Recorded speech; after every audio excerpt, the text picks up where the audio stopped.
This is day 223, when there is no path.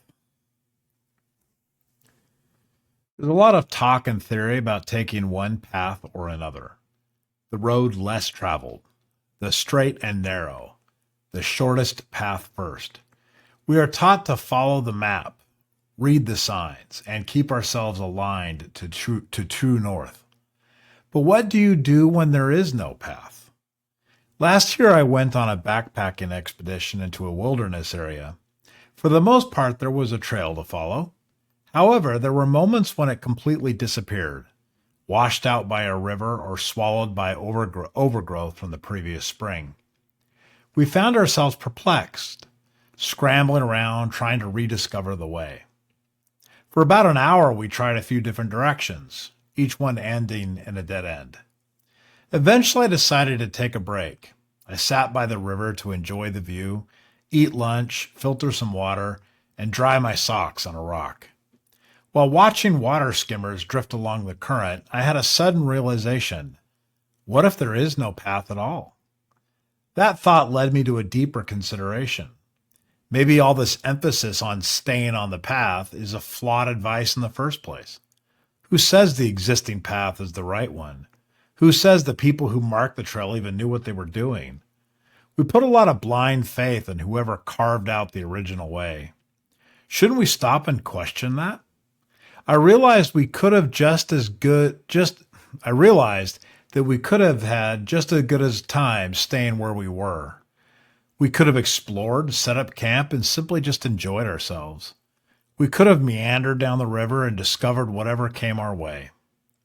I was mulling over this idea when I looked up and noticed a cairn of rocks I had missed earlier, hidden behind a fallen tree branch. Sure enough, just beyond it was a clear defined trail. We had found the way. Or had we? Later that day, after following the trail for a while, we sat in a glade of trees to eat lunch. Then some hail came, larger than I was used to. We were wet, tired, and realized that if we stayed on this trail, we'd be in for several more miles of cold, soggy hiking through wetlands. That's when I decided to veer off course and take a new route. Not long after, we found a spot where we spent the day, a hidden gem and the highlight of our entire experience.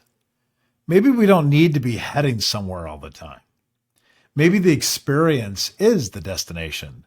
Maybe the journey really does come before that destination.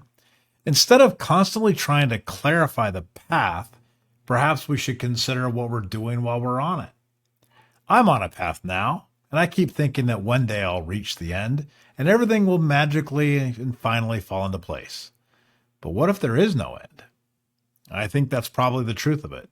There's no gold at the end of the rainbow, only death and whatever comes after. So maybe I should worry less about the destination and more about how I live right now. In the words of Mr. Garcia, I may be going to hell in a bucket, but at least I am enjoying the ride. That sentiment, sarcastic though it may be, is fitting. I don't really know where I'm going, but what I do know is this. The only thing I truly have is what's in front of me right now. The past is gone. The future doesn't exist yet. All that matters is what is happening right now. So I might as well take a few moments to enjoy what I have, rather than constantly wringing my hands, wondering where the next signpost is supposed to be.